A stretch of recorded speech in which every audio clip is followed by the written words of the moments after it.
I sold out of my art for the first time ever, and today I'll be sharing everything I did in the 4 days leading up to it. Right now, I only have about 500 followers on my Instagram and 200 on my TikTok, so this was a really surprising outcome for me. I honestly expected to get 0 sales, and I think this was the refresh that I needed after giving up on my art last year. I cannot wait for you to see my reaction when I sold out, and I will be spilling all of the tea on the most important thing that I learned this week. This video is for anyone struggling with feeling confident in their own self-improvement journey, whether that's through an art business or not. But before we get into it, I first need to do the corny but allegedly really essential intro. Hello, my name is Vivian. I make preserved flower jewelry, and I am a really small artist still in the beginning of her art journey. I want my channel to be a place where I can share my world, my progress, and show you how I sustainably chase my dreams and goals while still maintaining balance and self-compassion. No matter how much I can earn from it, and no matter how much someone tries to pay me, I will never try to sell you a course. I won't try to aggressively push my art to you or promote something that I don't believe in. Like, yes, I am a slave to capitalism, but I still have my dignity, okay? So without further ado, let's get into 4 days before the launch. I know I look a little bit crazy right now. I'm about to film my coolest real idea yet. I'm gonna try on my pieces. So I made 6 for this upcoming collection, and I made 6 different outfits to go with them. Actually, I think it's 5 because I wouldn't keep one of them. But yeah. I'm really excited. I'm curling my hair right now because it's the middle of the day. I still have a few work meetings left. Obviously, I'm going to take these out whenever I go to those work meetings. But then as soon as the clock hits 5, we're getting off and I am putting on my cute outfits. And I already also set up the corner. I was like, okay, what can I do during the daytime whenever I have like a spare 5 minutes, 10 minutes or so? And I was like, let me clean up this corner. And later I'm going to stand there and I'm going to film myself. Yeah, I'm really excited. It is now 7:20 p.m. and I just finished everything. I finished filming, I finished editing, I finished posting, and now I'm back to vlogging. So I'm gonna kind of show you how I set up my camera in my room. I didn't really have time to film it while I was recording my reel, just because like I was changing a lot. I was trying to race the sun because I only have an hour after I finish my actual day job work day. But I had a lot of fun, and I think it was a very refreshing reel for me to make because I really enjoyed the process of it. Like, I genuinely had so much fun filming and creating that reel. But yeah, okay, let's take a look at how I set up my camera and how I like kind of filmed the shots and everything. My room, current progress of my room, I change it up all the time.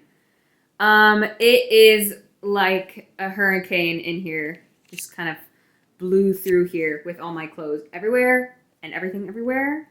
But my filming area is clean. I'm scared of overhead lighting, but I have to turn it on just so you guys can see a little better. So this is where I filmed and kind of stood for my fashion shots. And then I had my tripod on this side. And I put my little phone in there and it would just record. I had tried to do the walking pad. I saw some videos online. I just had this walking pad because I work from home and I just like will have a very sedentary lifestyle if I don't use it. But I don't know, it just like wasn't fitting my vibe today. Maybe I'll try it again someday else. But yeah, that was the little filming setup. I think that is about all that I'm gonna do for my small business today. I'm gonna go clean my room, have dinner, and then I think send a few marketing things to my upcoming vendor market host. Yeah. See y'all tomorrow. Bye. We are now 3 days from the launch, and today I'm dressed up cute. I'll show you guys what I do to take my blank background photos of my artwork. I noticed that my audience really likes it whenever I post stuff on like a blank silk background, so I'm gonna make more of those photos. And then also I'm gonna show you guys my vlogging setup. It's quite interesting and quite creative. I have this plant and I have this box of toothpicks and I just set it against it and I lean my camera, like I put my camera right here and I kind of lean it against that. Crazy, right? My blank background, I have found that actually using my iPhone is much better in terms of like the type of quality that Instagram likes to see for some reason. And I used this silk piece of fabric that I got on Amazon for like $5. And then I use this, which is like this little desk tripod. People use it to kind of film themselves drawing, but for me, I guess I take photos of my flowers and I kind of arrange stuff. I do like little stop motions with it, and it's really helpful because it kind of keeps the camera in the exact same spot.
Hello, good morning. This is the day of the launch, and I'm going to start off today doing a little bit of a try-on haul of my pieces. This afternoon, I'm going to release it at 5. I'm pretty excited. I'm going to lower my prices a bit just because I really want to get a sale, a single sale. This is my first one. This is Mariposa, and it is a lily petal, and it is just a keychain. Isn't it so cute? This one is called Angelica. Yeah, it looks really good on like darker bags. It could look pretty cute on a white one. Honestly, I think it would look cute in every single bag, as long as it's the right size. So I put that size on the listing on Shopify. This is a necklace called Heidi, and it's kind of like a festival style necklace because you have these two pieces coming down. I'm really proud of this one. This one looks super cool. But to a festival, you're going to be the cutest girl on the block. And then my second to last one, this one is like a little bit more of, I could wear this to Sunday brunch. This is a very neutral one. Ooh. This is Odette. This is a tiny little charm. I didn't put it on like a necklace or anything because I kind of wanted people to decide themselves. You could put it on a necklace chain that you have, or you could put it onto like a purse. You can put it onto a keychain, kind of whatever you want with this. I just have like a little jump ring on the back of it, but I love this one. I forgot one more thing. Okay, and then I also have one print that is going for sale. This one is also called Mariposa, because I don't know if you guys watched the Barbie movies as a girl, but Mariposa was a butterfly Barbie. It's now lunchtime, so I am going to add my items to the Shopify store.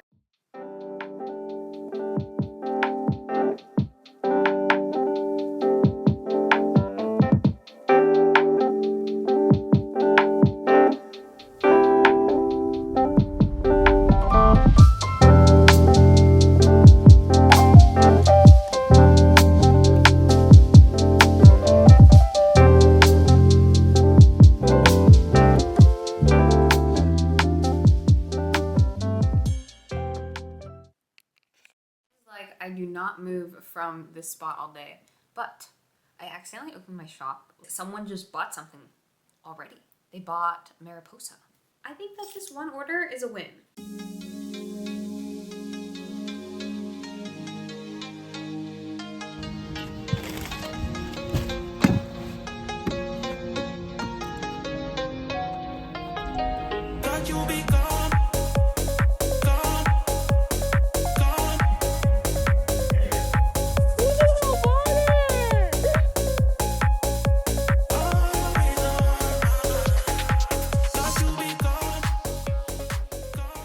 I probably earn just as much as I do from my day job today. Yeah, that is so crazy. I am so endlessly grateful right now. And like whenever stuff like this happens, like it feels like I'm not that stuck. It's not like things were bad or anything. Like this like creative, fun-filled life and like a world that I wake up to and enjoy every day is possible. And it just makes me really emotional.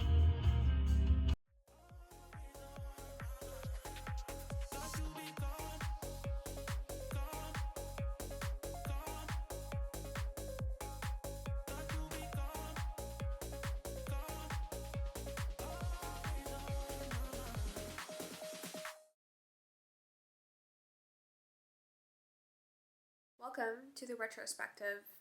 Hopefully you guys like my room. I have put a little bit of work into making it cuter behind me, and I think it looks really good. So it's been about 3 weeks now since I did this lily petal drop, and I've had some time to really think about it. Sometimes right whenever stuff happens, my thoughts are just like a jumbled mess, and I need some time to iron them out fully so that they can be really coherent. And I made this video for people who are just starting out their art journey or just starting out selling their art and need a little bit of encouragement and advice and actual like things that you can implement, not just like mindset stuff. I'm going to share 3 things. I'm going to share one mindset tip, one logistical thing I learned, and then one thing that you can actually implement in your social media to potentially maybe do more drops. I really struggled with whenever I was posting online was I would be very critical of my own work and reels whenever I didn't get a certain amount of views. So for this drop, I did 2 reels and then I posted twice with the actual jewelry just like on my desk. I did 1 reel about like outfits you can wear with this jewelry. And then I did another reel with, this is the story behind why the moon inspired me to make these pieces. And then I posted 2 times of the photos just laying on my desk. The first time was introducing each of the pieces and then like their name and their length basically. And then I also said moon goddess jewelry, which was my other post was kind of like and arranging the pieces on my desk, and that was my drop date post. I want to be transparent. I ran about $5 of ads like the day before because that's all that I had left in my Instagram ad account money, and I was like, I'm too lazy to refill it, so I'm just gonna do $5 and I'm not expecting any sales, so I don't give a shit. Yeah, that was all the social media posts I did, and I will say that every single one I had a lot of fun making. I didn't ever let the thought of like, oh, is this following a trend? Like, are people gonna like this? It was more of like, do I like how this looks, and does my audience like it? And who's my audience? Those 3 thoughts the entire time. Enjoy every single piece of content that you make, and think of it as an extension of your art style. So everyone's gonna have their own little editing style, reel style, selling style. Try to find yours too. And that's kind of part of being an artist nowadays. It's like you also have to like utilize social media as another art tool. And there's a lot of different ways to storytell. And I think that's also really beautiful that the internet has given us this new art form. So really think about it. Don't always follow trends, but follow trends if like that is part of your style. Totally fine if it is, but for me, it brings me a lot of stress whenever I follow a trend and I'm like, well, other people follow it and they're doing better than me. So I must suck. That's where the danger comes in. Okay, that's my first point. Very long-winded. Was a logistical thing that I learned, which is whenever you do your drops, you have to say what time zone you're in, which is really dumb, and I should have known that, but that's a logistical thing that I learned. Everything else, I had kind of a good grip of it because I had done Shopify before with my other art business. So this one, I don't know why I forgot it. I just forgot to do the time zone. So I had like some people buy it right at 5, and then some people buy it at 6, and I was like, oh. Probably because those people who bought it at 6 were in a different time zone.